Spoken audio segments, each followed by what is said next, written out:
பிஸ்மில்லாஹிர்ரஹ்மானிர்ரஹீம். அல்ஹம்துலில்லாஹி ரப்பில் ஆலமீன். ஸலாத்து வஸ்ஸலாமு அலா சய்யிதில் முர்ஸலீன் வ அலா ஆலிஹி வ ஸஹ்பிஹி வஸல்லம். நாங்கள் இன்றைக்கி சூரத்து ஜுமர் என்ற சூறா உங்களுக்கு கொஞ்சம் பரிச்சயம் குறைஞ்ச சூறா. 21வது ஆயத்துலேருந்து 26வது ஆயத்து வரை. இதுவும் ஒரு மக்கி சூறா, மக்கால் இறங்கின சூறாக்கள் உண்டு.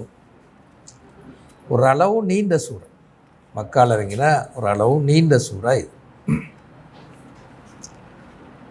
மக்கால் இறங்கின சூறாட பொதுவான போக்கு உங்களுக்கு தெரியும், நான் பல முறை நாங்கள் பார்த்திக்கிறோம். அதனால் நான் நேரடியாகவே இந்த ஆயத்துகளுக்கு வாரு, சூறா பற்றி சொல்ல தேவையில்லை, தெரிஞ்சது தானே. அப்போ கொஞ்சம் நீண்டதாக தயக்கி நாங்கள் ஒரு அளவுக்கு சுருக்கமாக முடிச்சிட பார்ப்போம். இந்த 8 மணி உள்ளுக்கும் முடிக்கிறதுக்கு பார்ப்போம். 7:45 முடித்தா ஒரு 15 நிமிஷம் ஒரு சின்ன டிஸ்கஷன் ஒன்று செய்வோம், ஏதாவது இருந்தால். சரி, அப்போ இந்த 21 26 வரை உள்ள வசனங்கள், நான் மொத்தமாக வசனங்களை போடலை, ஆனால் நான் சுருக்கமாக சொல்கிறேன். 2 பகுதியாக இருக்கும் வசனங்களை ஃபுல்லாக நாங்கள் பார்க்குற நேரம். ஒன்று குர்ஆனுடைய பண்பு சம்பந்தமாக இந்த ஆயத்தில் இருக்கும். 2வது குர்ஆன்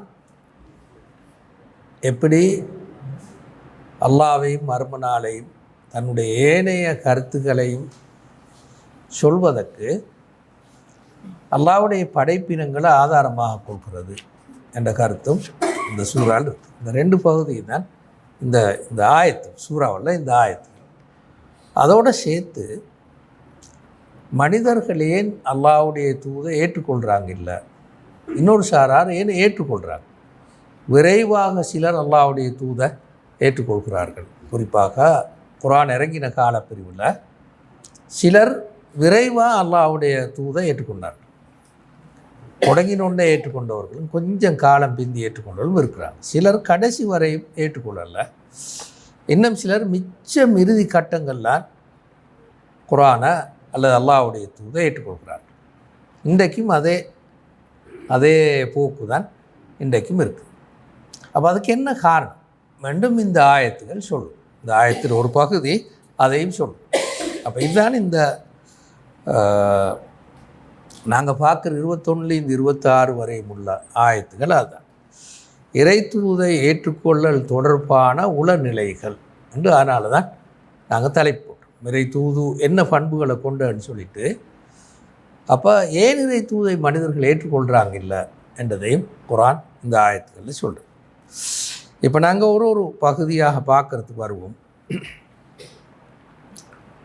வரும்போதாவது அல்லாஹு தஆலா இந்த ஆயத்துகள் இப்படி ஆரம்பிக்குது.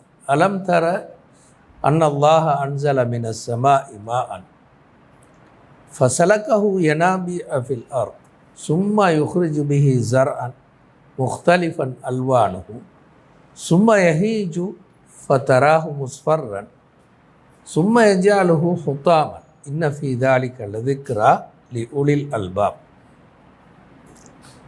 அப்போ குர்ஆன் இங்கே 2 மொழிபெயர்ப்பு சொல்ல தேவையில்ல, வாய்ச்சொன்று விளங்கும் தானே. சொல்லணுமா? சரி, மொழிபெயர்ப்பு சும்மா நாங்கள் பார்த்துக்கொள்வோம். மொழிபெயர்ப்பு இல்லாமல் பொறுத்த விட அல்லாஹ் வானத்திலிருந்து தண்ணீரை இறக்குவதை நீர் அவதானிக்கவில்லையா? அலம் தர, வாசிக்கிற எல்லாருக்கும் சொல்கிறது, அது வாசிக்கிற எல்லாருக்கும் அல்லாஹ் சொல்கிறான். அலம் தர, நீ பார்க்கவில்லையா? அன்னல்லாஹ அன்ஸல மினஸ் ஸமாஇ மாஅன், வானத்திலிருந்து அல்லாஹ் தண்ணீரை இறக்கி ஃபஸலகஹு யனாபிஅ ஃபில் அர்த், பூமியில் அதனை ஊற்று கண்களாக அல்லாஹ் ஓட வைக்கிறான். சும்மா யுக்ரிஜு பிஹி ஸர்அன், பிறகு அந்த தண்ணீரின் மூலமாக அல்லாஹ் பயிர்களை வெளிப்படுத்துகின்றான். முக்தலிஃபன் அல்வான், பல நிறங்களை கொண்ட பயிர்களை வெளிப்படுத்துகின்றான். சும்மா யஹீஜு, பின்னர் அது காய்ந்து போகிறது. ஃபதராஹு முஸ்ஃபர்ரன், அப்போது நீ அதனை மஞ்சள் நிறத்ததாக காண்கிறாய். சும்ம யஜ்அலுஹு ஹுதாமன், பிறகு அது ஷருகுகளாக உடைந்து போனவைகளாக அல்லாஹ் அதனை ஆக்குகின்றான். இன்னஃபீ தாலிக லதிக்ரா லி உலில் அல்பாப், அறிவுள்ளவர்களுக்கு அதில் ஊட்டக்கூடிய விஷயம் இருக்கிறது. இப்போ நான் முந்தி உங்களுக்கு ஞாபகம் போன ஆயத்துகளில் இந்த ததக்கர என்ற சொல், ததக்கர அல்லது திக்ர் அல்லது இதில் வந்திக்கிற மாதிரி திக்ரா, இந்த சொற்கள் என்ன கருத்தை தருன்னு நாங்கள் பார்த்தோம். நினைக்கிற ஞாபகம் வந்து என்னென்னா, சும்மா சாதாரணமாக நாங்கள் தக்கர என்று அரபு மொழியில் சொன்னால் நினைவுக்கு கொண்டு வந்தான்னு கருத்து, ஞாபகப்படுத்தி கொண்டான் என்று பொருள். அது ஒரு ஆள் இப்படி சொன்னால், அந்த சொல்லை இப்படி சொன்னால் அந்த வலிந்து ஞாபகப்படுத்துறது, அதுதான் ததக்கரன்னு சொல்கிறேன். எப்படி போலண்டா உதாரணமாக கொஞ்சம் அரபு தெரிஞ்சவங்களுக்கு சொல்கிறேன். இப்போ நாங்கள் சாதாரணமாக அலிமா என்று சொன்னால் கற்றான், அறிந்தான்னு கருத்து, கற்றான் அல்ல அறிந்தான் என்று கருத்து. அதை இப்படி சொன்னால் இதே அமைப்புக்கு இப்படி எடுத்தால் அல்லம கஷ்டப்பட்டு அறிஞ்சு கொண்டான் அப்படின்னா கற்றான்னு போடும். கற்கிறண்டா தேடி பார்த்து விளங்கி எடுக்கணுமே. அப்போ அல்லமன்னு அரபுல சொல். அதுபோல தான் இந்த சொல் தக்கர ததக்கர என்று சொல்லாது. அதிகமான இடங்களில் இந்த ரெண்டு சொல்லுக்கும் இடையில் இருக்கிற வித்தியாசம் இந்த அமைப்பிலேயே தான் வரும். நான் சொன்ன இந்த அமைப்பிலே தான் வரும். இப்போ ததக்கர என்றால் நினைவு கொண்டான், தானாக வலிந்து நினைவுபடுத்தினான்னு சொல்கிறது தான் ததக்கர. எனவே அந்த சொற்பிரயோகத்துக்கு என்ன பொருள்னா விழிப்புறுதல்னு கருத்து. விழிப்புணர்வுன்னு நாங்கள் சொல்லுவோமே, இந்த உண்டையை அவதானிக்காமல் கவனம் இல்லாமல் இருக்கிறதுக்கு எதிர்ச்சோம் இல்லையா, கவனம் இல்லாமல் இருக்கிறதுக்கு வெளிச்சோம். விழிப்பூட்டும் நிகழ்ச்சி என்று நாங்கள் சொல்கிறது எங்களோட சாதாரண பாசையில் விழிப்பூட்டும் நிகழ்ச்சின்னு சொல்லி, அதுதான் இந்த ததக்கர என்ற சொற்பிரயோகத்தில் கருத்து. குர்ஆன் நிறைய இடங்களில் இந்த கருத்தில் பாவிக்கும். திக்ரான்ற சொல் அந்த சொல் தான், இதில் வந்து திக்ரான்ற சொல் அந்த சொல் தான். உலுல் அல்பாப் அறிவுள்ளவர்களுக்கு விழிப்புணர்வை தருவதாகும். அதில் அறிவுள்ளவர்களுக்கு விழிப்புணர்வு தரக்கூடிய விடயங்கள் இருக்கின்றன பொருள். நீ சாதாரணமாக இப்படி மொழிபெயர்ப்பாங்க, அறிவுரையோருக்கோ அறிவுரை இருக்கிறேன்னு சும்மா ஒரு சாதாரண மொழிபெயர்ப்பு. நான் இதை மொழிபெயர்த்து கொடுக்குறீங்களா, அது அந்த மொழிபெயர்ப்பு இதை எடுத்து போடுவாங்க. ஒரு விஷயத்தை விளங்குறதுக்காக நான் சொல்கிறேன், இந்த பிரயோகத்தை சொல்கிறேன். அதுதான் அரபு மொழியில் இந்த ததக்கர என்ற சொற்பிரயோகம், திக்ர என்ற சொற்பிரயோகம், திக்ரா என்ற சொற்பிரயோகம் எல்லாம் தார கருத்து இது. அப்போல்லாம் இங்கே சொல்ல வர ஒருவர் ரெண்டு விஷயங்களை பார்த்தாலே போதும். அல்லாஹ்வுடைய படைப்பினங்கள், குர்ஆன் இங்கே சொல்ல வர கருத்து தான், அல்லாஹ்வுடைய படைப்பினங்கள் எதுவுமே ஆச்சரியத்துக்குரியது. எதை எடுத்தாலும் மனிதனுக்கு அது ஒரு பெரிய ஒரு படிப்பினையும் விழிப்பு தரக்கூடியதாகும். மனுஷன் விழிப்பு தரக்கூடியன்னு குர்ஆன் ஏன் இதை பாவிக்கிறேன்டா, உலகத்தில் மனுஷன் வாழும் போதும் ரெண்டு விஷயங்களால் விழிப்புணர்வு ரெண்டு விஷயங்களால் விழிப்புணர்வு இழப்பான். ஒன்று அவன்ட உறவுகள், குடும்பம், பிள்ளைகள், பேரப்புள்ள, நானா, தம்பி, சாச்சா, பெரியப்பா, இந்த குடும்பத்துக்குள்ளே வாழ்கிறது தானே. வாழும்போது மனிதன் ஒரு அளவுக்கு ஓய்ந்து போவான், அதுக்கு அப்படியே மூழ்கி போயிடுவான். ரெண்டாவது பொருள் தேடுதல்.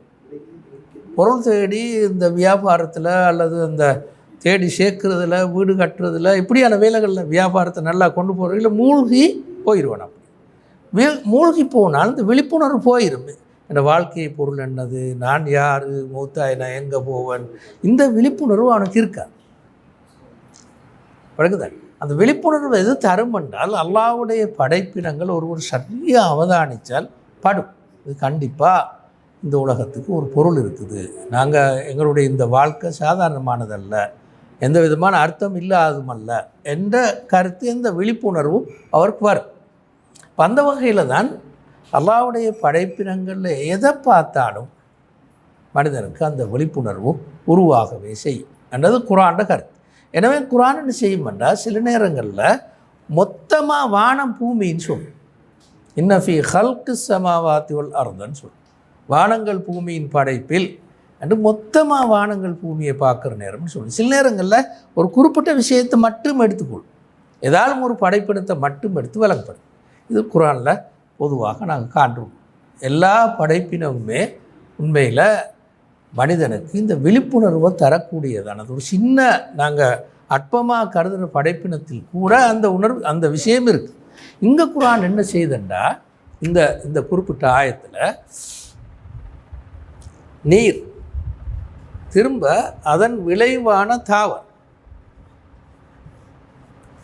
இந்த ரெண்டையும் மட்டும் எடுத்துக்கொள்ளும். மனிதன் இந்த ரெண்டு விஷயங்களை மட்டும் அவதானித்தாலே அவனுக்கு அந்த விழிப்புணர்வு வரும். நீர் எப்படி உலகத்தில் கிடைக்குது? ஒரு நீரியல் வட்டம் உண்டி இல்லையா? சும்மா அந்த நீர் என்பது ஒரு குறிப்பிட்ட ஒழுங்கிலே தான் ஓடுது. எப்படி இது பாருங்க, குர்ஆன் இங்கே சொல்ற அலம் தர அன்னல்லாஹ அன்ஸல மினஸ் ஸமாஇ மா, வானத்திலிருந்து தண்ணீரை அல்லாஹ் இறக்குவதை நீர் அவதானிக்கவில்லையா?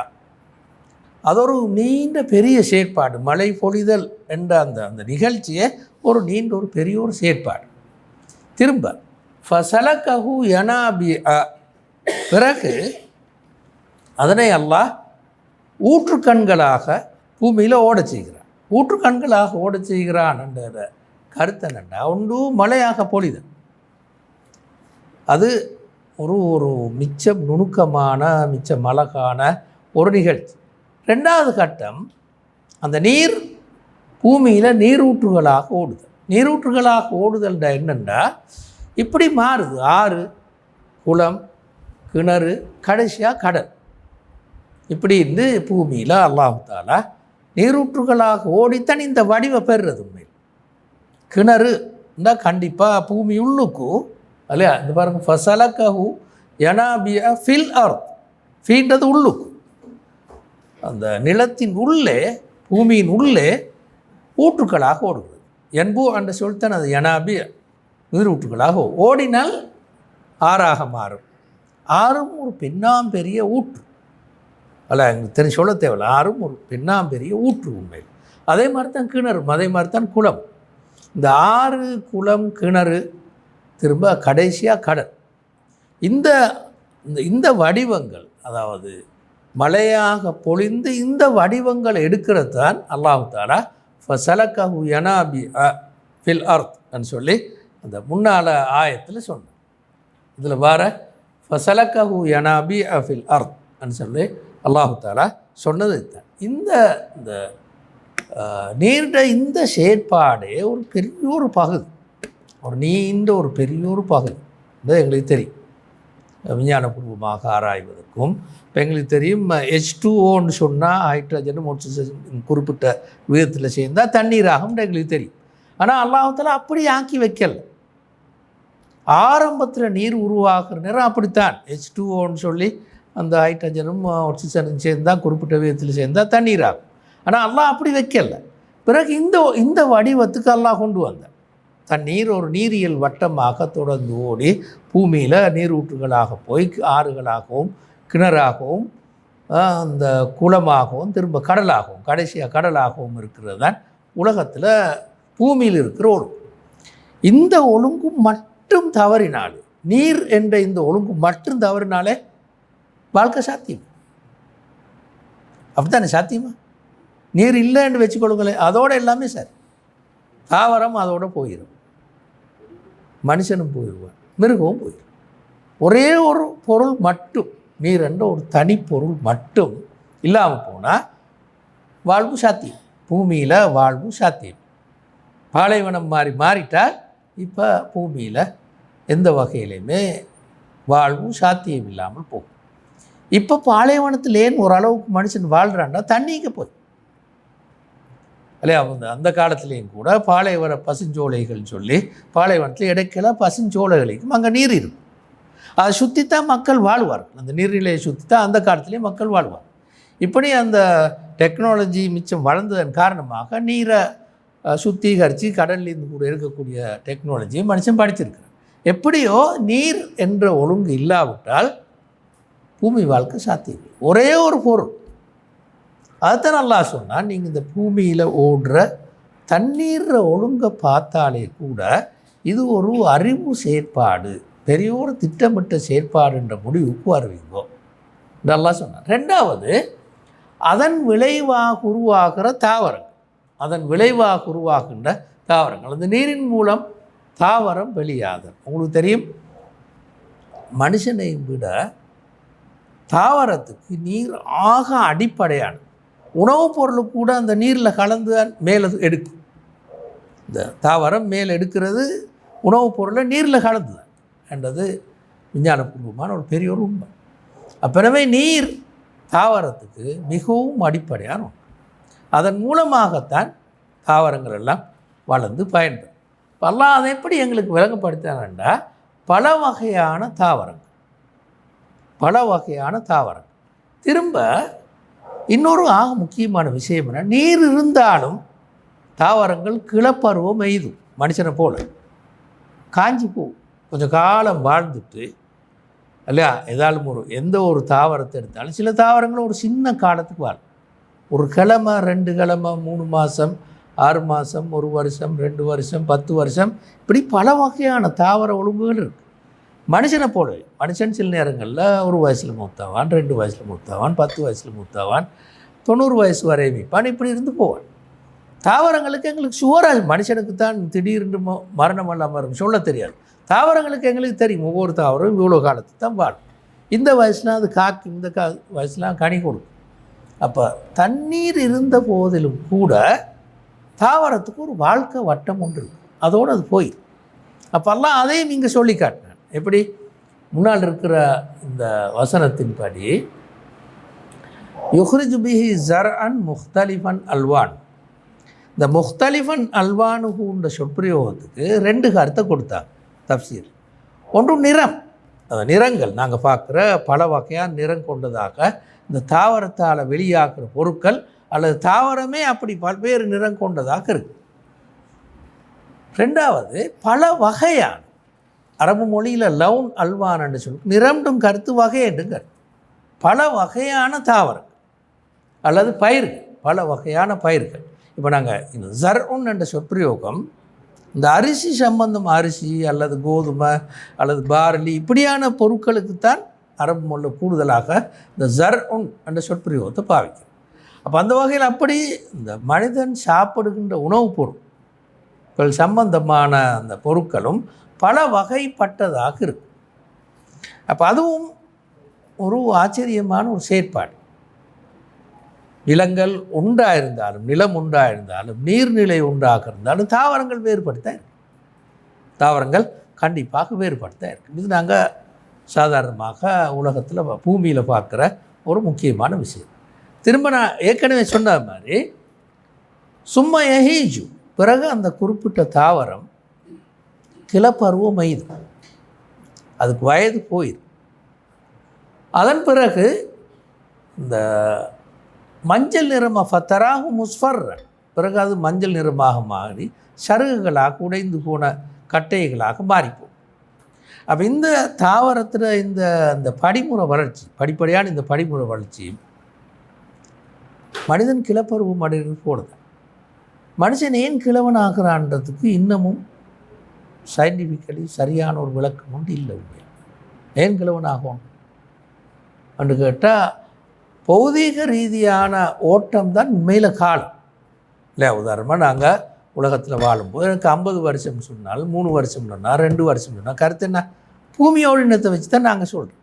பூமி ஓடுறதுக்கு மேண்ட உடம்புக்கு என்ன சம்பந்தம்? அதால் ஏன் நான் கிழவனாகும்? இதே நான் வியாழன் என்ற கோள் இருந்திருந்தால் வயசு வேறு மாதிரி இருந்தது, சந்திரன் என்ற கோள் இருந்திருந்தால் வயசு வேறு மாதிரி இருந்திருக்கு. நான் இங்கேருந்து இலங்கையிலேருந்து உதாரணமாக மலேசியா போனால் 3 மணித்தியாலம் கூடியிருக்கும் வயசில், பின்னுக்கு போனால் ஒரு 5 மணித்தியாலம் வயசில் குறைஞ்சிரும். அப்படித்தானே? அப்போ அந்த பௌதீக ரீதியான ஓட்டத்துக்கும் மனுஷன் கிளப்பருவம் இதுக்கும் ஒரு சம்பந்தமும் கிடையாது. அதுதான் உண்மை. அப்போவும் மனுஷன் அப்படி ஆகும். அதே மாதிரி தான் இந்த தாவரங்களுக்கு ஒரு குறிப்பிட்ட காலமும் வரையறையும் இருக்குது. உதாரணமாக சொல்லுங்களேன், காய்கறிகள் என்றால் அதுக்கு ஒரு குறிப்பிட்ட ஒரு ஒவ்வொன்றுக்கும் வித்தியாசமான காலம் இருக்குது. அதே மாதிரி நெல்லுண்டா நெல்லுக்கு ஒரு குறிப்பிட்ட காலம் இருக்குது. 6 மாதம், 3 மாதம், 5 மாதம் இருக்கும். அதோடு அது அப்படியே இறந்து போயிடும். குறிப்பிட்ட காலத்துக்கு பிறகு அது மொத்தமாக இல்லாமல் போகும். இந்த செயற்பாட்டு ஒழுங்கை பார்க்குற ஒருவர் இது பின்னால் ஒரு அறிவு இருக்கிறது, ஒரு திட்டமிடல் இருக்கிறதுன்னு சொல்றத மிச்சம் இலகுவாக விளங்கி கொள்ளே உண்மை. அவனுக்கு கொஞ்சம் அறிவு இருக்குமா இருந்தால் மிச்சம் இலகுவாக விளங்கி கொள்ளே. இந்த ரெண்டையும் மட்டும் அல்லாஹ் சொன்னான். ஆனால் மனுஷன் வாழ்க்கை இந்த ரெண்டிலேயும் தங்கியிருக்கு. என்ன பொருள் எடுத்தாலும் கண்டிப்பாக தாவரத்தோடு சம்மந்தப்பட்டிருக்கும். அது உணவுப் பொருளாக இருக்கும், அல்லது மெடிசினாக இருக்கும், அல்லது என்ன சரி பொருட்கள் எடுத்துக்கணுமோ கண்டிப்பாக அது தாவரத்தோடு சம்மந்தப்படும். வீடு கட்டுறதாக இருக்கும், சேராக இருக்கும், மேசையாயிருக்கும், மெதுவாக இருக்கும், தாவரத்தோடு சம்மந்தப்படும். மிருகமாக இருந்தாலும் அதுக்கும் தாவரத்தோடு சம்மந்தப்படும். அப்படி இல்லாமல் உலகம் ஓடுறதில்லை. இப்போ நீரும் தாவரமும் மனுஷன் வாழ்க்கையில் அவனோட வாழ்க்கை நிலைப்பதற்கான அடிப்படை அம்சங்கள் என்ற உண்மையைத்தான் அல்லாஹ் தஆலா இந்த வசனங்களில் சொல்லிட்டு அதை முடிக்கும் போது ஒரு சின்ன வசனத்தில், ஒரே ஒரு சின்ன வசனம் சொல்லி முடிக்கும் போது, இன்ன ஃபீ ஸாலிக லதிக்ரா லிஉலில் அல்பாப், அறிவுள்ளவர்களுக்கு அவனை விழிக்கச் செய்யக்கூடிய விஷயங்கள் இதில் இருக்கிறது. விழிப்போட பார்ப்பானோ இந்த உலகத்துக்கு ஒரு பொருள் இருக்கிறது என்று பார்க்குறதுக்கு இதில் கண்டிப்பாக விஷயம் இருக்கிறது என்று அல்லாஹ் சொன்னான். இப்போ நாங்கள் அடுத்த வசனத்துக்கு வருவோம். இது பாருங்க, இப்போ குர்ஆன் என்ன சொல்லுதுண்டா, இப்படி அல்லாஹ்வுடைய படைப்பினங்களை பார்த்தால் கண்டிப்பாக மனிதன் இந்த உலகத்துக்கு பின்னால், மனுஷ வாழ்க்கை பின்னால், இந்த பிரபஞ்சத்துக்கு பின்னால் ஒரு அறிவும் திட்டமிடலும் இருக்கிறன்றதை விலகி கொள்வோம்.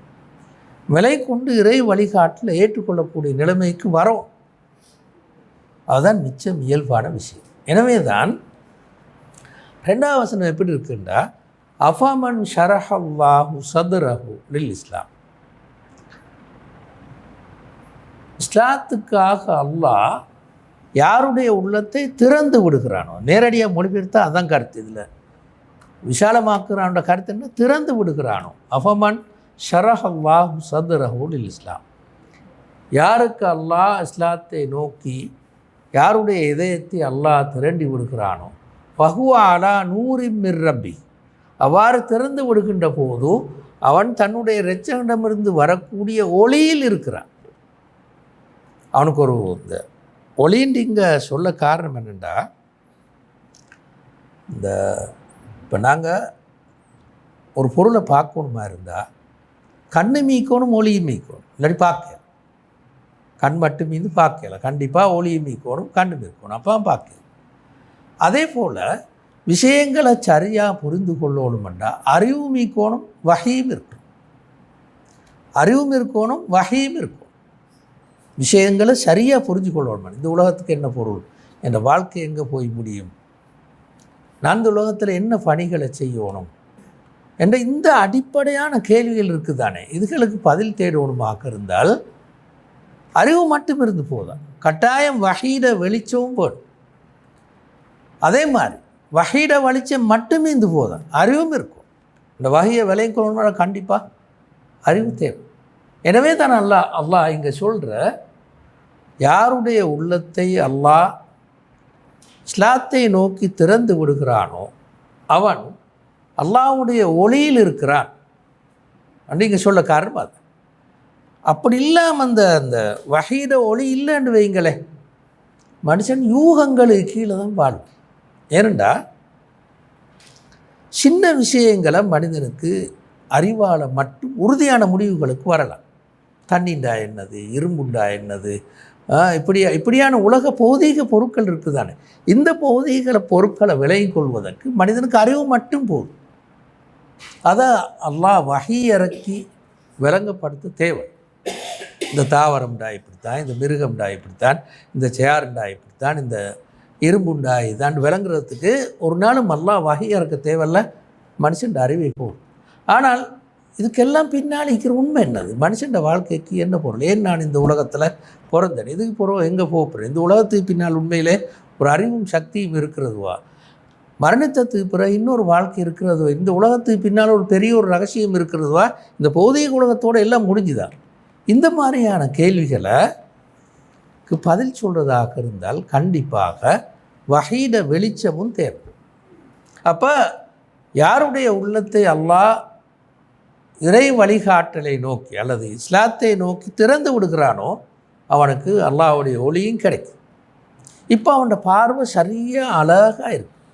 ரெண்டும் சேர்ந்து இருக்கிறதுனால, வகையும் அறிவும் சேர்ந்து இருக்கிறதுனால கண்டிப்பாக அவனுக்கு கிடைக்கிற வழிகாட்டல் மிகச்சரியாக அல்லது அவனோட பார்வை மிகவும் அழகாக இருக்கும். அந்த மனிதனா சிறந்தவன் அல்லது அந்த வழிகாட்டல் எதுவும் கிடைக்காதவனா? அந்த இருக்குதானே, அந்த முதலாவது வந்திருக்கிற கேள்விக்குரியது. அஃபமன் ஷரஹ சத்ரஹு, யாருடைய உள்ளத்தை இஸ்லாத்தை நோக்கி அல்லாஹ் திறந்து விடுகிறானோ அவன் சிறந்தவனா? அதான் அது கருத்து. அதை குர்ஆன் முடிக்காமல் சொல்லிருக்கு. இந்த வசனத்தில் முடிவை சொல்லலை, முடிவை வேறொரு மாதிரி சொல்லிருக்கு. ஆனாங்க பார்ப்போம். இது ஒரு ஆள், இப்படியான ஒரு ஆள்.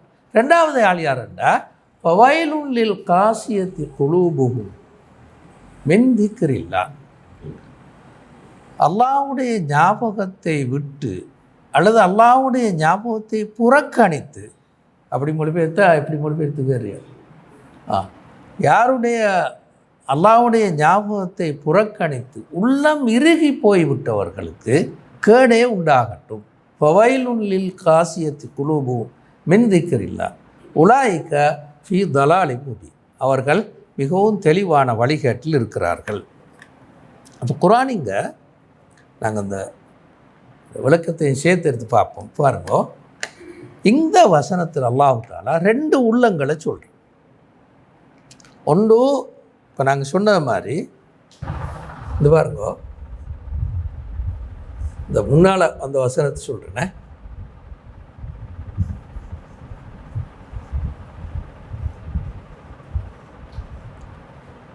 இது ஒரு உள்ளம்.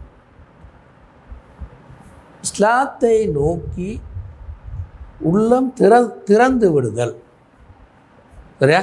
உள்ளம் திறந்து விடப்படுதல், இது ஒன்று. இது ஒரு வகையான உள்ளம். இப்போ ஒருவருடைய உள்ளம் இஸ்லாத்தை நோக்கி திறந்து அல்லாஹ்வுடைய ஒளியும் அவருக்கு கிடைக்கிறது. இதுதான் முதலாவது உள்ளம். அதன் விளைவாக அல்லாஹ்வுடைய ஒளியும் அவருக்கு கிடைக்கிறது. இது முதலாவது உள்ளம். ரெண்டாவது அல்லாஹ் எப்படி சொல்லியிருக்கிறான்னால், ரெண்டாவது அந்த ஒப்பிட்டு காட்டி ரெண்டையும் ஒரே நேரத்தில் ஒப்பிட்டு காட்டி சொல்லாமல் அது வேறையாக்க எடுத்து சொல்கிறது. ஒப்பிட்டு காட்டு எப்படி சொல்லணும் என்றால், இந்த வசனத்தை நாங்கள் சாதாரண சொன்ன எப்படி சொல்லணும் என்றால், இஸ்லாத்தை நோக்கி திறந்த உள்ளம் திரும்ப இறுகி போன உள்ளம்.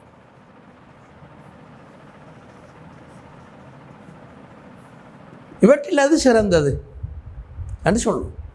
அப்படி சொல்லாமல் தனியாக ஆக்கிவிட்டு இது தனியாக ஆக்கி குர்ஆன் சரியா ஆக்கி சொல்கிறது. ஃபவைலுன் லில் ரெண்டாவது உள்ளம், அதில் குர்ஆன் இருக்கிற மாதிரி சொல்கிறேன்.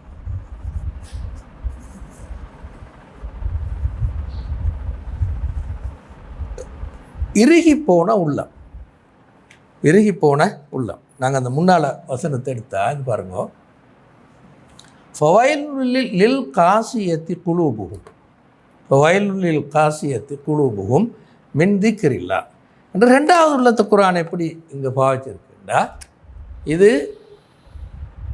திறந்த உள்ளம், இது இறுகி போன உள்ளம்.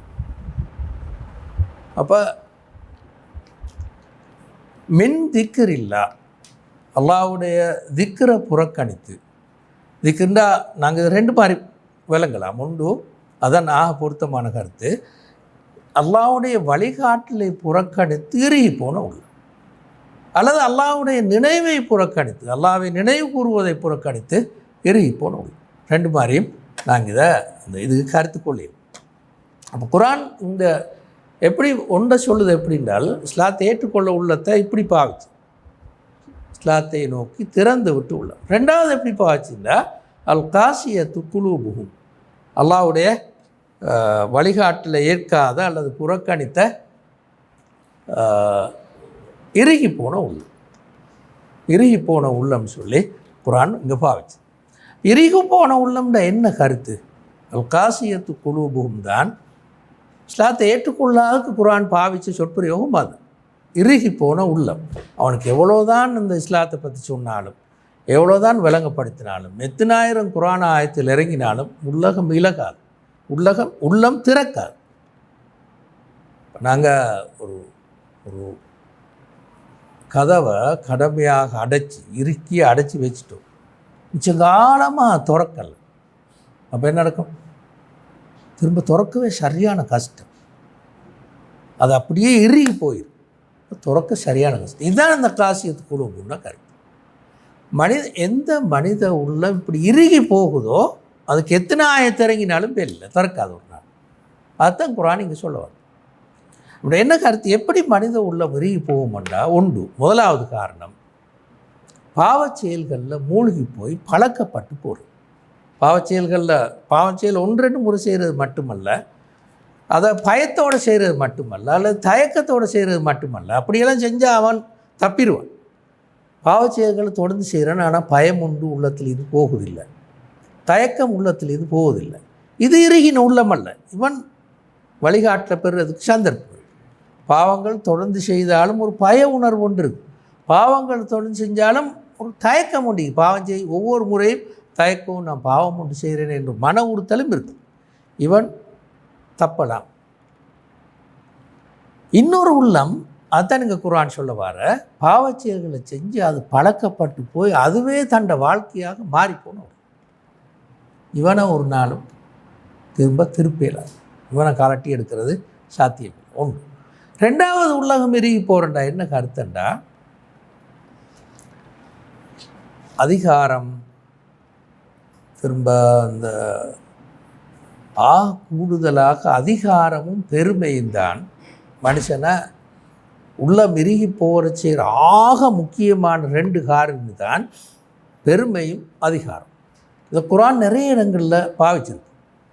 நீங்கள் பார்க்கையிலும் இந்த ஃபிரௌனை பற்றி பாவிக்கிற நேரம், காரூன் ஹாமானை பற்றி பாவிக்கிற நேரம், நபிமார்களை எதிர்த்தவங்களை பாவிக்கிற நேரம் எல்லாம் குர்ஆன் இஸ்தக்பரு ஃபில் அர்தன்னு பாவிக்கும். பூமியில் அதிகாரம் பெற்று அதிகார மமதையோடு பெருமையோடு வாழ்ந்தவர், பெருமையும் கண்ணியத்தையும் கௌரவத்தையும் இருந்து வாழ்ந்தவர்.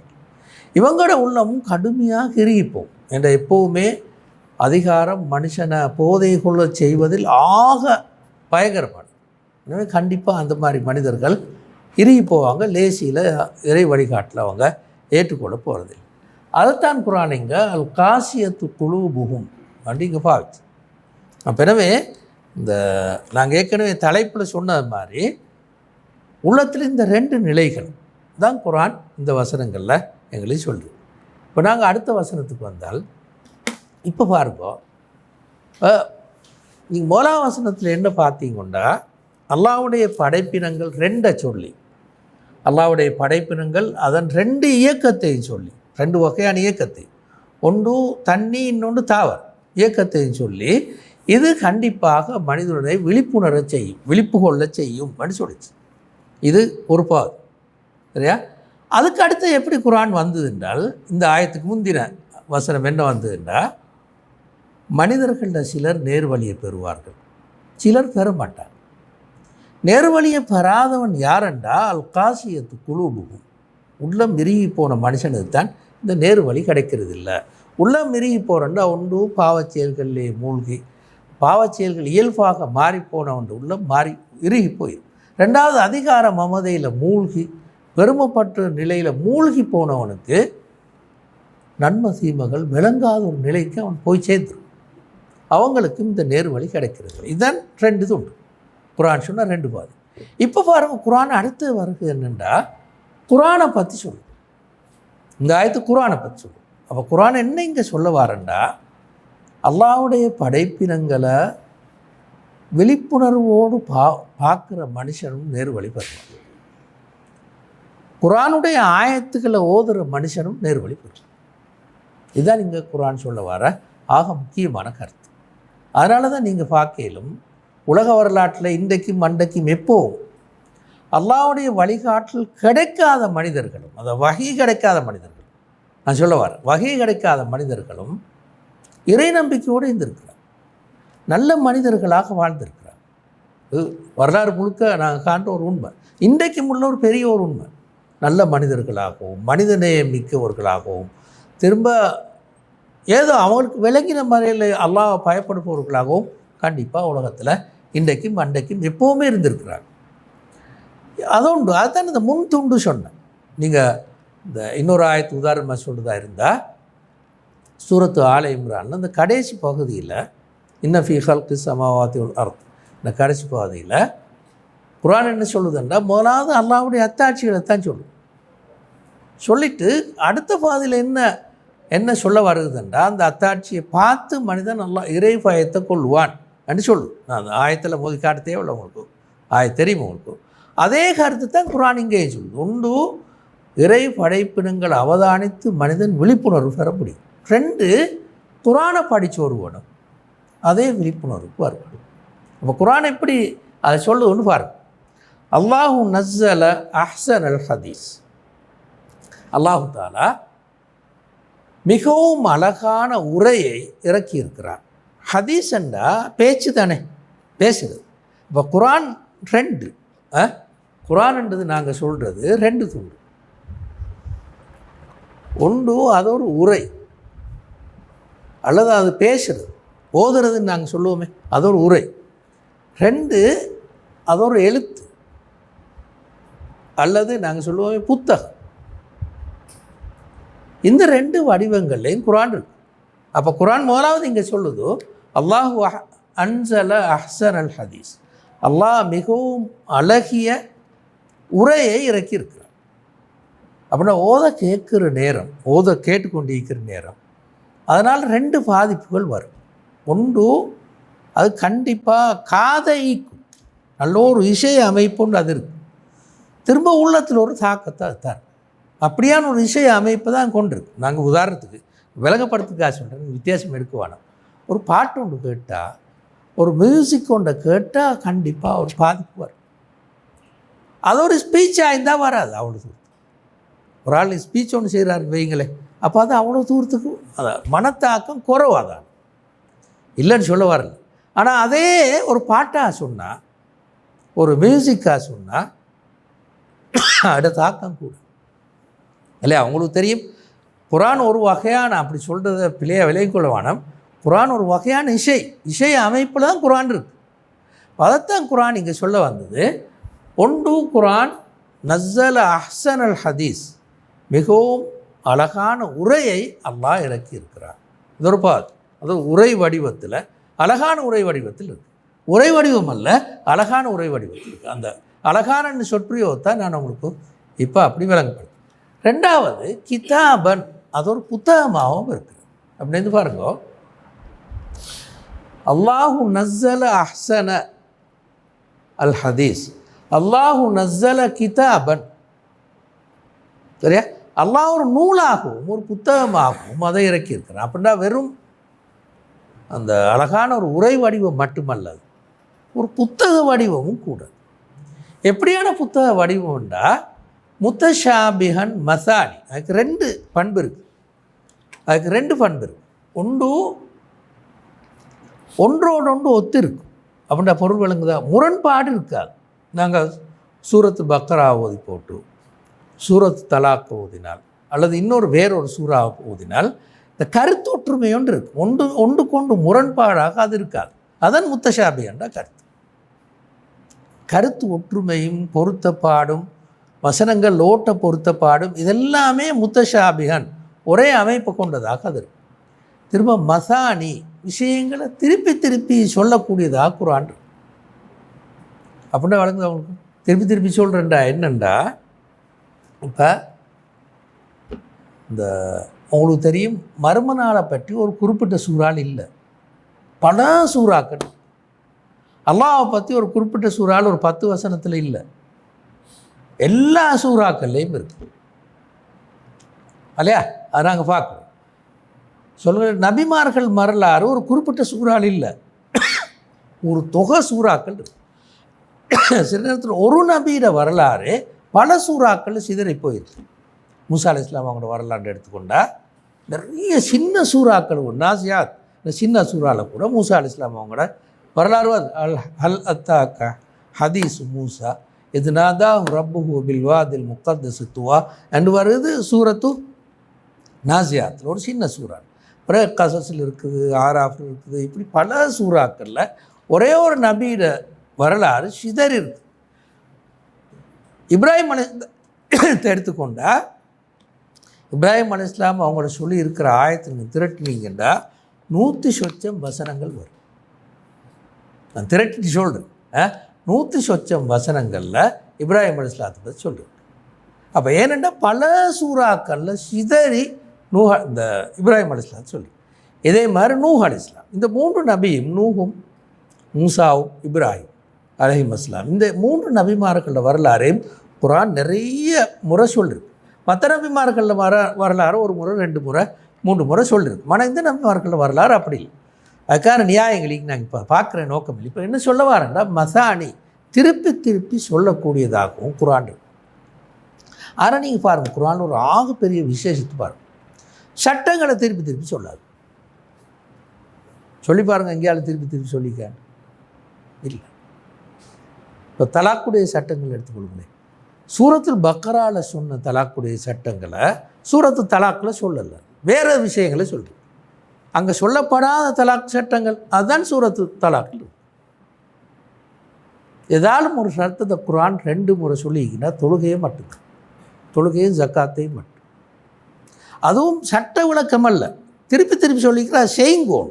அக்கீமு ஸலாத்த வாத்து ஜக்காத்தன்னு திருப்பி திருப்பி சொன்னதுண்டா அதை செய்யுங்கன்னு சொன்னேன். ஏன்னா மிகவும் அடிப்படையான 2 வணக்கங்கள் அது. எனவே அது குர்ஆன் திருப்பி திருப்பி பல இடங்கள் சொன்னாங்க. சட்டங்களை திருப்பி திருப்பி சொல்லலை. இப்போ சட்டங்களை குர்ஆன் திருப்பி திருப்பி சொல்லவே இல்லை. எதை திருப்பி திருப்பி பல முறை சொல்லியிருக்குது என்றால் நம்பிக்கை பகுதி, 2வது நபிமார்களோட வரலாற்று பகுதி. என்ற அதுக்குள்ளால் பல நபிமார்களோட வரலாற்று பகுதியில் பல விஷயங்கள் வரும், நம்பிக்கையும் வரும். மனிதர்களுக்கு தூதை எப்படி எத்தி வைக்கிறேன்னு வரும், மனிதர்கள் ஏன் வழிகெடுக்கிறார்கள் வரும், நேர் வழி பெறுவதற்கான வழி என்னன்னு வரும். இப்படி பல விஷயங்கள் நபிமார்களோட வரலாற்றுக்குள்ளால் வரும்.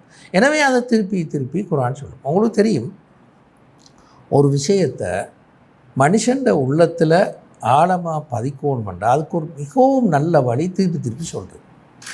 திருப்பி திருப்பி சொல்கிறதான் அதுக்கான வழி.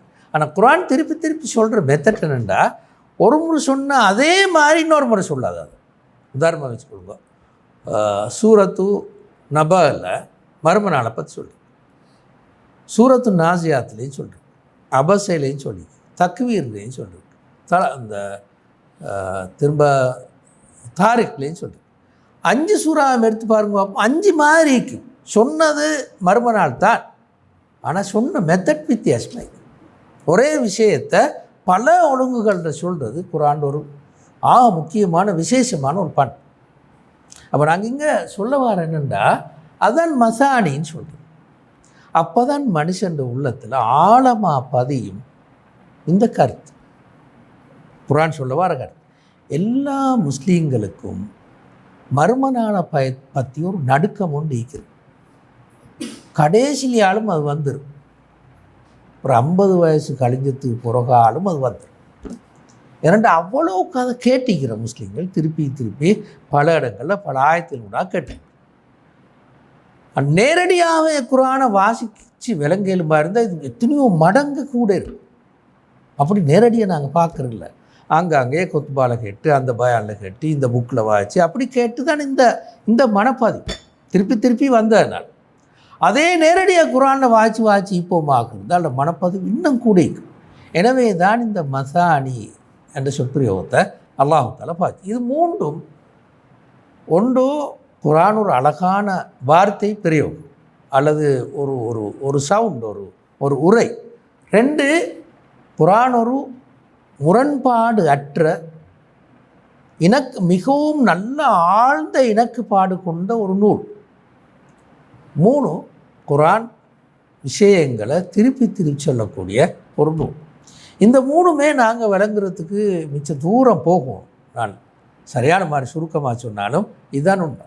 இந்த முத்தஷாபிஹன் என்ற சொற்பிரயோகத்தை வெறும் சொல்லூடாக விளங்கப்படுத்துவாங்க. குறிப்பிட்டு ஒரு சொல்லக்கூட குர்ஆன் பல சூறாக்களில் பாவிக்கும் போது எப்படி ஒரு உடன்பாடான போக்கில் பாவிக்குது, ஒரு குறிப்பிட்ட சொற்பிரயோகத்தை போ எப்படி ஒரு உடன்பாடான போக்கில் பாவிக்குன்னு சொல்கிறதுக்கு நிறைய உதாரணங்கள் சொல்லி விளங்கப்படுத்துவாங்க. உதாரணமாக ஃபாதில் சாலிஹ் சாமுரா என்று ஒரு அறிஞர் இருக்கார். அவர் இதையே தான் செய்வார்.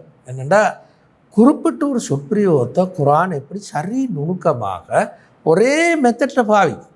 உதாரணமாக ஜா ஆண்டு சொல்லடுங்களேன், அத்தா ஆண்டு சொல், ரெண்டு சொல்லும் ஒரே கருத்து அரபு மொழியில். அத்தா ஆண்டாலும் வந்தால், ஜா ஆண்டாலும் வந்தால். ஆனால் குரானுக்கு இந்த ரெண்டு சொல்லையும் பாவிக்கிறதுல வித்தியாசமான ஒரு ஒழுங்கு ஒன்று இருக்கு. ரெண்டையும் ஒரே மாதிரி பாவிக்காது, ரெண்டும் வித்தியாசமான ஒழுங்குலே தான் பாவிக்கும். இப்படி இது ஒரு சின்ன ஒரு உதாரணம். இப்படி நிறைய சொற்கள் குரான் அதுதான் குரான் சொல்லியிருக்கு முத்தஷாபியான். அதை அவதானிக்கிற யாரும் உண்மையில் இது மனிதனால் ஏற்றிருக்க முடியாது என்ற உண்மையை புரிஞ்சு கொள்வார். திரும்ப குரான் அடுத்து தொடுப்பார். தக்குஷரு மின்ஹு ஜுலூதுல்லதீன யக்ஷவுன ரப்பஹும்.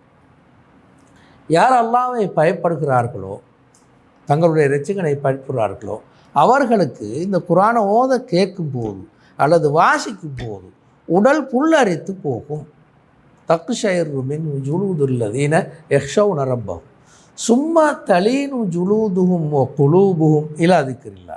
பின்னர் அவங்களோட உடலும் உள்ளமும் இலகி அல்லாஹ்வை ஞாபகப்படுத்துகின்ற நிலைக்கு மாறு. ذَلِكَ هُدَى اللَّهِ يَهْدِي بِهِ مَن يَشَاءُ. அது அல்லாஹ்வுடைய வழிகாட்டலாகும். அல்லாஹ் தான் விரும்புபவர்களுக்கு வழிகாட்டுகின்றான். யாருக்கு அல்லாஹ் வழிகெடுக்கிறான், யாரை அல்லாஹ் வழிகெடுக்கிறானோ அவர்களுக்கு நேர் வழிகாட்டுவதற்கு யாரும் கிடையாது என்று அல்லாஹ் தஆலா குரானை பற்றி இப்படி சொன்னார். நான் ஏற்கனவே சொன்ன மாதிரி மிக அழகிய உரை ஒன்று. 2 சொற்பிரயோகம், வசன ஓட்டம், கருத்துக்கள், சிந்தனை. இதை முத்தஷாபியான்னு சொன்னார். குரான் அல்லாஹ் ஒரு கிதாபன் முத்தஷாபிகன், ஒன்றை ஒன்று ஒத்த வசனங்களை கொண்ட, சொற்பிரயோகங்களை கொண்ட, கருத்துக்களை சிந்தனைகளை கொண்ட புத்தகத்தை இலக்கியிருக்கிறான். அதான் முத்தஷாபியன் என்றது கருத்து.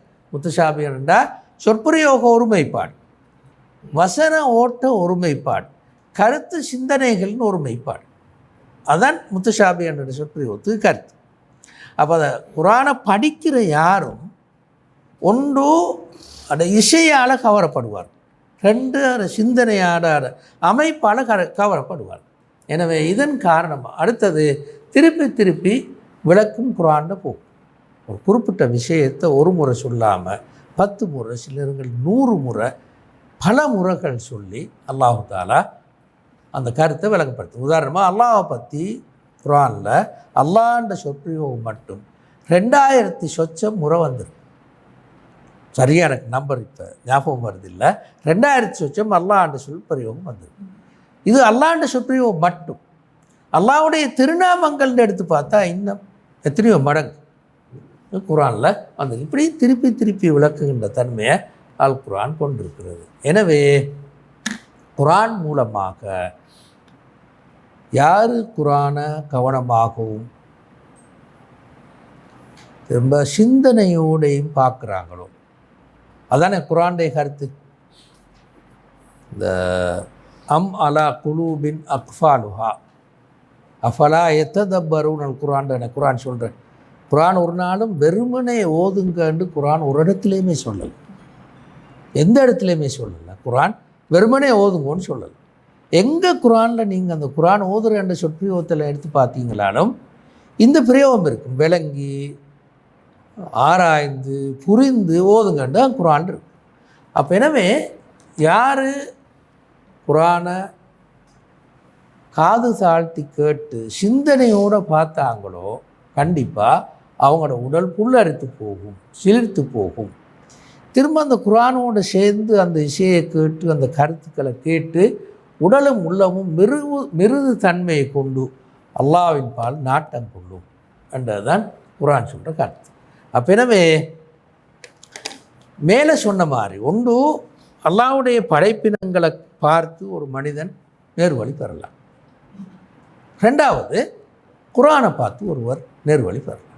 குரானை வாசித்து அதன் விளைவாக ஒருவர் நேர்வழி பெறலாம். இப்படித்தான் அல்லாஹ்வுடைய நேர் வழிகாட்டல் அமைகிறது. ஆனால் மனிதர்கள் வழிகட்டு போனால், இதையெல்லாம் கவனிக்காமல் வழிகட்டு போனால் அல்லாஹ்வும் அந்த வழிகேட்டில் அவனை விட்டுடுறான். அதான் அந்த கடைசி துண்டு முன்னால் சொன்ன அந்த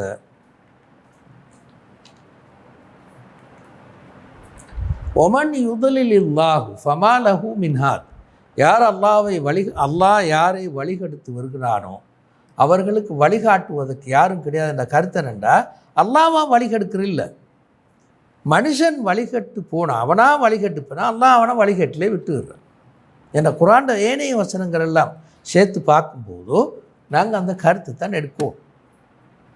ஒமா யுதில்லு பிஹி இல்லல் ஃபாசிகீன், சூரத்துல் பக்கரால வரும்.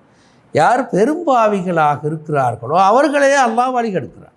கருத்தனை அவனே ஏற்கனவே பெரும்பாவி, அப்போ அந்த வழிகேட்டிலே தான் அவனு இருப்பான். அல்லாஹ் வழிகேட்டிலே விட்டு விடுக்கிறான். இதுதான் இந்த ஆயத்துகள் சொன்ன கருத்து. இப்போ நாங்கள் இந்த அடுத்த பாதிக்கு வரோம். இந்த பாருங்கோ, இப்போ அடுத்தது இப்போ குர்ஆன் இங்கே அடுத்ததாக சொல்ல வாரேன்னுண்டா இந்த விளைவு என்னது, நேர்வழி பெற்றான் அல்லது வழிகட்டில் போனான், இந்த ரெண்டிடையும் விளைவு என்னது அடுத்தான் குர்ஆன் இங்கே எங்களுக்கு சொல்ல வருது. இந்த வசனத்தில் அஃபமன் யத்தகி பிவஜ்ஹிஹி சூஅல் அதாப் யௌமல் கியாமா, மறுமை நாளில்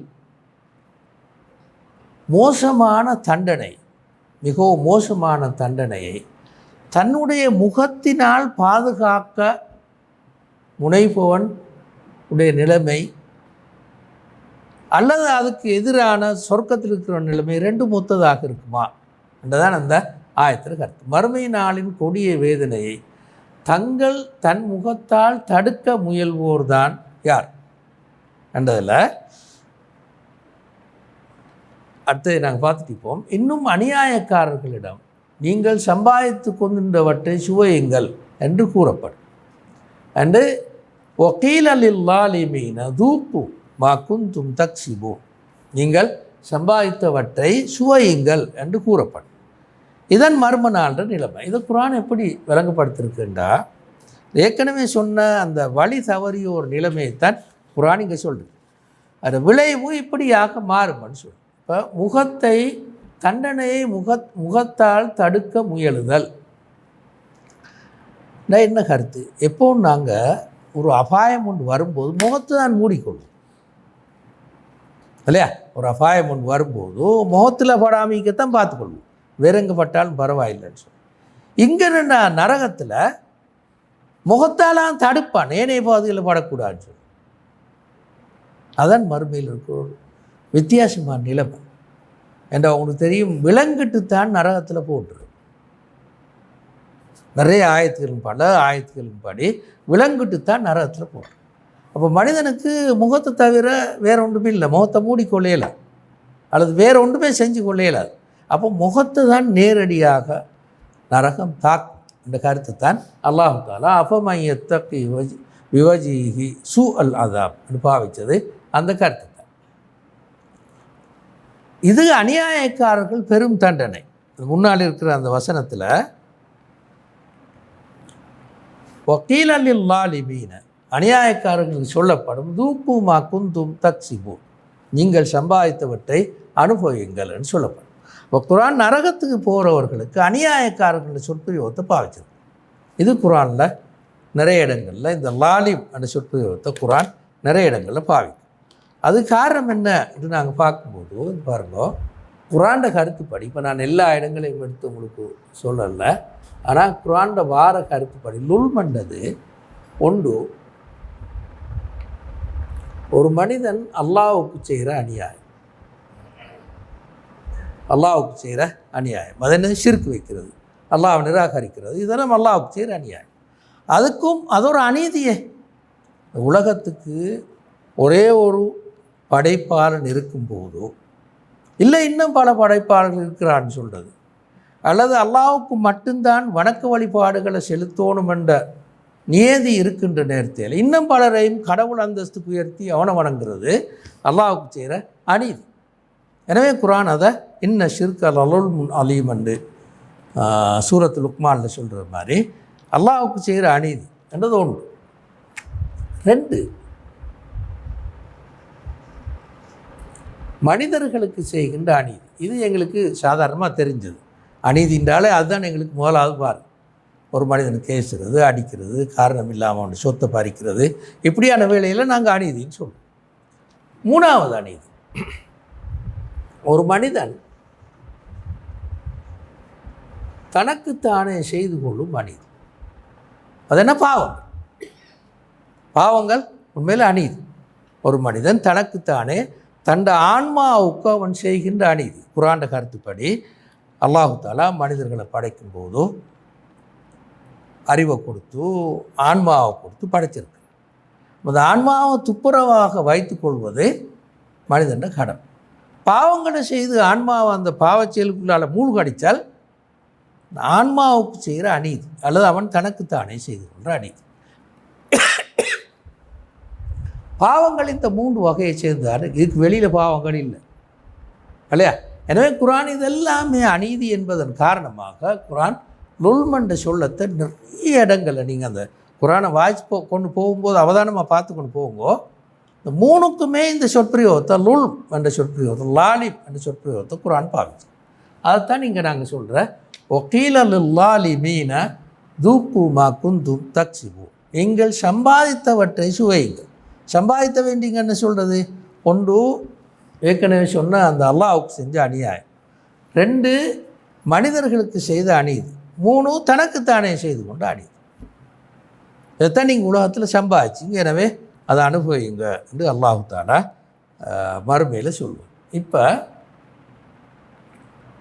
நாங்கள் அடுத்த ஆயத்துக்கு வந்தோம். கஸபல்லதீன மின் கப்லி ஃபஅதாஹுமுல் அஸாபு மின் ஹைஸு லா யஷ்உரு. இது என்னென்று விளங்குதா? பாருங்கோ, அல்லாஹ்வுடைய தூதை ஏற்றுக்கொள்ளாவிட்டால் முன்னுக்கு சொன்ன மாதிரி மறுமையில் தண்டனை கிடைக்கும் சொல்லி முடிச்சு. அப்போ உலகத்தில் தப்பிட வராண்டா இல்லை, உலகத்துலேயும் தண்டனை கிடைக்கும். அதுதான் இப்போ சொன்னேன். இந்த ஆயத்தை அதான் சொல்கிறேன் சரியா? இந்த ஆயத்தை அதான் சொல்கிறேன். மறுமையில் போய் கண்டிப்பாக தண்டனையை பெறுவான். அதுதான் முன்னால் ஆயத்தை சொல்லிச்சு. இந்த தூதை ஏற்றுக்கொள்ளாதவன், உலகத்தில் தூது ஏற்றுக்கொள்ளாமல் அநியாயங்களோடு வாழ்ந்தவன், இன்னொரு மாதிரி சொன்னான், அநியாயங்கள் செய்து வாழ்ந்தவன் கண்டிப்பாக மறுமையில் கூலியை பெற்றுக்கொள்வான். அதை முற்படுத்தி சொல்லிட்டு இப்போ உலகத்தில் தப்புவானான உலகத்துலேயும் தப்ப மாட்டான். அதுதான் குர்ஆன் இங்கே சொல்லுது. கஸபல்லதீன மின் கப்லிஹி, அவர்களுக்கு முன்பிருந்தவர்களும் நிராகரித்தார்கள். ஃபஅதாஹுமுல் அஸாபு மின் ஹைஸு லா யஷ்உரு, அவர்கள் உணராத புறத்தினால் அவர்களுக்கு தண்டனை வந்தது. அப்படின்னா உலகத்தில் இல்லையா? உலகத்தில் அவர்களுக்கு தண்டனை வந்தது. அப்போ பழைய வரலாறு கஸபல்லதீன மின் கப்லிஹிம், அவர்களுக்கு முன்னால் இருந்தவர்கள் என்றால் பழைய வரலாறு, பழைய வரலாற்றில் வாழ்ந்தவர்கள் நிராகரித்தார்கள். நூஹ் அலைஹிஸ்ஸலாத்திர காலம் அல்லது லூத் அலைஹிஸ்ஸலாத்திர காலம் அல்லது இப்ராஹிம் அலைஹிஸ்ஸலாத்திர காலம், இந்த மாதிரி நபிமார்களை எல்லாம் அந்தந்த சமூகங்கள் நிராகரித்தன. அல்லாஹ் உலகத்திலேயே அவர்களை தண்டித்தான். அதைத்தான் அல்லாஹ் இங்கே சொல்லுவார். அங்கே பாவிச்ச இந்த மின் ஹைஸு லா யஷ்உருன்னு இருக்குதானே, அவர்கள் அறியாத புறத்தினால் அல்லது அவர்கள் உணராத வகையில் தண்டனை வந்தது. என்ன கருத்து? எதிர்பார்க்கல் இப்படி ஒரு தண்டனை வரும். உதாரணமாக சொல்லுங்களேன். இப்போ நூஹ் அலைஹிஸ்ஸலாம் தண்ட சமூகத்துக்கு எச்சரித்தாங்க, பெண்ணாம்பெரிய ஒரு வெள்ளம் ஒன்று வரும், அழிவு ஒன்று வரும், வெள்ளம் ஒன்று வரும், பிரளயம் ஒன்று வரும், அல்லாஹ்வை நீங்கள் நம்பிக்கொள்ளுங்கோ, ஏற்றுக்கொள்ளுங்கோ. மக்கள் ஏற்றுக்கொள்ளாரு. திரும்ப அவர் கப்பல் செஞ்சார். உங்களுக்கு தெரியும், கப்பல் செஞ்சார். குர்ஆன் சொல்லுது, சூரத்து ஹூதன்னு நினைக்கிறேன், குர்ஆன் சொல்லுது, இந்த நூஹ் அலைஹிஸ்ஸலாம் கப்பலை செஞ்சு கொண்டு போது மக்கள் பக்கத்தால் போவாங்க, போய் ஹிண்ட் அடிச்சுட்டு போவாங்க. எந்தது கப்பல் செய்கிற, எங்கே ஓடுறதுக்கு கப்பல், கடலுக்கு மிச்சம் தூரத்துலேருந்து கப்பலை செஞ்சு அப்படித்தானே. இப்போ மக்கள் கொஞ்சம் நிலைக்கல, இவ்வளோ பெரிய ஒரு பிரளயம் ஒன்று வரும். பிரளயம் வந்து ஒரு குறிப்பிட்ட கட்டத்துக்கு வார நேரம் மகனை நூஹ் அலைஹிஸ்ஸலாம் சொன்னாங்க, யா புனையர்கப் மானா, எங்களோட சேர்ந்து ஏறிக்கும். அவர் என்ன சொன்னார்? சாவி இலா ஜபலின் யசுமுனி மினல் மா, நான் ஒரு மலைக்கு மேலே ஏறி நின்று கொள்வேன், தண்ணியில் இது காப்பாற்றப்படுவேன், மழை என்ன காப்பாற்றும் தண்ணியில். இல்லை அவன் நினைக்கல மழை அளவுக்கு உயரப்போகுதா. சரி வாப்பா சொல்கிற மாதிரி வெள்ளம் தான் வரும், மழை அளவுக்கு வராது. வாப்பா நீங்கள் போங்கோ, நான் வர ரெடி இல்லை, அந்த நான் மலையில் ஏறி என்னை காப்பாற்றிக்கணும். கடைசியில் ஃபஹால பைனஹும் அல் மௌஜு ஃபக்கான மினல் காரிக்கின்னு குர்ஆன் சொல்லும். அப்போ எனவே மனிதர்கள் நிலைகள் இப்படித்தான் வருமாட்டு. இப்படி ஒவ்வொரு நபிமார்களோட வரலாற்றை நாங்கள் எடுத்து பார்க்கும்போதும் என்ன விளங்குதுன்றா, அந்த மக்கள் அழிவு இப்படி வருண்டு நம்பாமல் திடீர்னு வந்து எல்லாம் சேர்ந்து அழிச்சு போனாங்க. இன்றைக்கும் பாருங்களேன், குர்ஆன் சூரத்து ராதில் சொல்லும், அல்லாஹு தாலா, எனக்கு அந்த ஆயத்து சரியாக அரபுல வருதில்லை, அல்லாஹு தாலா நபிமார்களுக்கு பிறகும் ரசூலுல்லாஹி ஸல்லல்லாஹு அலைஹி வஸல்லம் அவங்களுக்கு பிறகு பின்னால கால பிரிவுலையும் மனிதர்களுக்கு அடிக்கடி இந்த அழிவுகளை அனுப்பி கொண்டே இப்போ நடக்கட இந்த அழிவுகள் வந்துட்டு போகும். அல்லது கரீபன் மின் தாரி, அல்லது அவங்க வாழ்கிற நாட்டுக்கு பக்கத்து நாட்டில் நடக்கும். தஹுல்லு கரீபன் மின் தாரி அண்டு சூரத்து ராதில் வரும். அப்போ அல்லாஹ் என்ன சொல்ல வாரென்றால், இப்போ நாங்கள் பார்க்குற இதே தான், புயல் அல்லது கடுமையான வெள்ளம் அல்லது சுனாமி, இப்படியான அல்லாஹ்வுடைய சோதனைகள் இடக்கிற மனிதர்களை பீடிக்கும். அந்த கருத்தை தான் குர்ஆன் இங்கே சொல்கிறது. அது தண்டனையா அல்லது சோதனையா என்றதை மனிதர்கள் அந்தந்த குறிப்பிட்ட நேரங்களில் இருக்கிற நிலைமையை பொறுத்து முடிவு செஞ்சு கொள்ளலாம். ஆனால் குர்ஆன் இங்கே சொல்ல வாரது தண்டனை உலகத்திலும் நிகழும், மறுமையில் மட்டுமல்ல. அதைத்தான் கஸபல்லதீன மின் கப்லிஹிம் ஃபஅதாஹுமுல் அஸாபு மின் ஹைஸு லா யஷ்உரூன். ஏன் குர்ஆன் இதை பிந்தி சொல்லிச்சதுண்டா, தனி மனிதர்கள் உலகத்தில் தண்டனை பெறாமலே மூத்தாயிரும். தனி மனிதர்கள் நிறைய தீமைகள் செஞ்சு போட்டு உலகத்திலே தண்டனை இல்லாமல் மூத்தா போயிடுவார். ஆனால் சமூகங்கள் அப்படி இல்லை, கண்டிப்பாக தண்டனை பெறும். இதுதான் அல்லாஹ்வுடைய நீதி. எந்த சமூகமாவது உலகத்தில் அநியாயங்கள் செஞ்சு வாழ்ந்தால் அந்த சமூகம் உலகத்திலே எப்படியோ தண்டனை பெறும். தனி மனிதர்கள் தப்பிரலாம்னு நான் சொல்லுவேன், உலகத்தில் தப்பிரலாம். எனவே தான் குர்ஆன் அதை பிந்தி போட்டு. ஆனால் மறுமையில் அப்படி இல்லை, எந்த தனி மனிதனும் தப்ப மாட்டான், ஒரு சமூகம் தப்பாது. தீமைகள் செஞ்சு வாழ்ந்த சமூகமோ அல்லது தனி மனிதர்களோ மறுமையில் ஒரு நாளும் தப்ப மாட்டான். உலகத்தில் தனி மனிதர்கள் தப்புவதற்கு சந்தர்ப்பம் இருக்கிறது என்ற உண்மையைத்தான் குர்ஆன் அதன் காரணமாகத்தான் குர்ஆன் இப்படி இந்த பிந்தி இதை சொல்கிறது. திரும்ப பாருங்க, கடைசியாக முடிக்கிற பாதிக்குவாங்க. ஃபஅதாக்கஹுமுல்லாஹுல் ஹிஸ்ய ஃபில் ஹயாத்தி துன்யா வல அஸாபுல் ஆখিরাতি அக்பர். அவர்களுக்கு அல்லாஹு தாலா உலக வாழ்க்கையில் இழிவை சுவைக்க செய்தான்.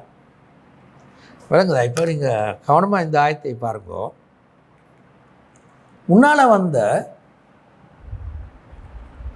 ஃபஅதாஹுமுல் அஸாபு, அவர்களுக்கு தண்டனை வந்தது எங்கள் உலகத்தில்.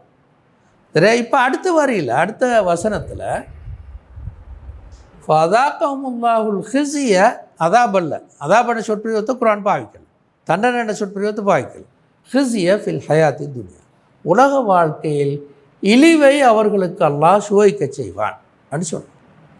இந்த இழிவுன்றதும் ஒரு வகையான தண்டனை தான், ஆனால் அது மானசீக தண்டனை இல்லையா?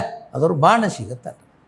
இப்போ குர்ஆன் இங்கே சொல்ல வர என்னென்னா, சமூகங்கள் நேரடியாக உலகத்தில் தண்டனையை, அந்த பௌதீக தண்டனையை சுவைக்கும் அல்லது இழிவை சுவைக்கும். இழிவும் ஒரு சண்டை தான்.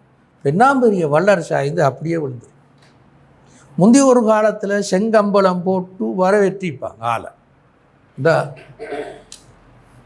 சக்கரவர்த்தி பழைய வசனத்தில், அல்லது இந்த குறிப்பிட்ட நாட்டின் பெண்ணாம்பெரிய ஜனாதிபதி, அப்போ செங்கம்பளம் போட்டு தான் வரவேற்பாங்க. அடுத்த காலத்தில் கணக்கெடுக்கவும் மாளிக்காது, அவருக்கு எந்த விதமான கண்ணியமும் பெருமையும் ஒன்றுமே கிடைக்காது. இதன் ஹிஸின்னு சொல்கிறது. இப்போ ஆக குறைந்தது இங்கேயாலும் வந்து விழுவான்றது தான் கருத்து. குர்ஆன் சொல்ல வராதான். அல்லாஹ்வுடைய மார்க்கத்தை புறக்கணித்து வாழ்ந்த சமூகம், தனி மனுஷன் இல்லை, சமூகம் உலகத்திலே இழிவுபட்டு போகிறது. ஃபஅதாக்கஹுமுல்லாஹுன்னு சொன்னால் அந்த சமூகம் இந்த கருத்தை காட்டுவது. அவங்களுக்கு உலகத்தில் அல்லாஹ் இழிவை தண்டனையாக கொடுப்பான் என்னத்தான் குர்ஆன் இங்கே சொல்லுவார். ஒல அதாபுல் ஆஹிரத்தி அக்பர். ஆனால் இப்போ அப்படி சொல்லி போதாதானே, இழிவு மட்டும்தானே அவருக்கு கிடைச்சிது. அப்போ குர்ஆன் செஞ்சிருந்தா மறுமையின் தண்டனை இப்போ அதாபண்ட சொல். ஒல அதாபுல் ஆஹிரத்தி அக்பர். ஏன்னா மறுமையில் ரெண்டும் சேர்ந்து தானே, இழிவும் இருக்கும், அந்த உடம்புக்கு தண்டனையும் இருக்கும், மானசீக தண்டனை மட்டுமல்ல, ரெண்டும் சேர்ந்து இருக்கும். எனவே தான் குர்ஆன் இங்கே ஒல அதாபுல் ஆஹிரத்தி அக்பர், மறுமை நாளின் தண்டனை மிக பாரியதாக இருக்கும். லவ்கானு யாலமூன் அப்படி சொல்லி கடைசியாக முடிக்கிற நேரத்தில் அப்படி முடிச்சு. லவ்கானு யாலமூன், அவர்கள் அறிவுள்ளவர்களாக இருந்திருந்தால், அது முடியாமல் விட்டுருக்கிற வசனம், இருந்திருந்தால் நிராகரிப்பு பாவச்செயல்களில் மூழ்கி இருக்க மாட்டார்கள் என்று நாங்கள் அதை முடிச்சு கொள்ளணும் அந்த வசனம். லவ்கானு யாலமூன். இப்போ நாங்கள் இந்த கடைசியாக ஒரு பகுதியை பார்த்துட்டு முடிப்போம். என்னென்னா, இப்போ நான் சொன்ன இந்த நாங்கள் பார்த்து இந்த வசனங்கள் எல்லாம் பார்த்துட்டு வந்தீங்கன்னா ஒப்பிட்டு சொல்லியிருக்கானே திரும்ப திரும்ப, மூமிங்கள் இப்படி, நிராகரிப்பார்கள் இப்படி இது ஒப்பிட்டு சொல்கிறது. அஃபமன் ஷரஹ் அல்லாஹு சத்ரஹு லில் இஸ்லாம், யாருடைய உள்ளத்தை அல்லாஹ் இஸ்லாத்துக்காக திறந்து விடுகிறானோ அவனுக்கு அல்லாஹ்வுடைய ஒளி கிடைக்கும். இந்த மனிதனா அல்லது வழிகட்டவனான்னு ஒப்பிட்டு, அது பின்னால் வர வசனத்துலேயும் அப்படி ஒப்பிட்டு சொல்லுது. உங்களுக்கு ஞாபகம் இந்த பாருங்கோ, அஃபமை எத்தகி பிவஜிஹி, தன்னுடைய முகத்தால் அல்லாஹ்வுடைய தண்டனையை விட்டு தன்னை பாதுகாத்த முயல்பவனா, அது ஆதானது முயல்பவனா, அல்லது மறுமையில் நல்ல சுபங்களை வாழ்பவனா, ரெண்டு பேரும் சமன் ஆவார்களா என்று ஒப்பிட்டு சொல்கிறேன். இப்படி இந்த வசனங்கள் திருப்பி திருப்பி ஒப்பிட்டு சொல்லி வந்திருக்கு. சரியா? ஏன் அப்படி சொன்ன என்று நாங்கள் பார்த்தா,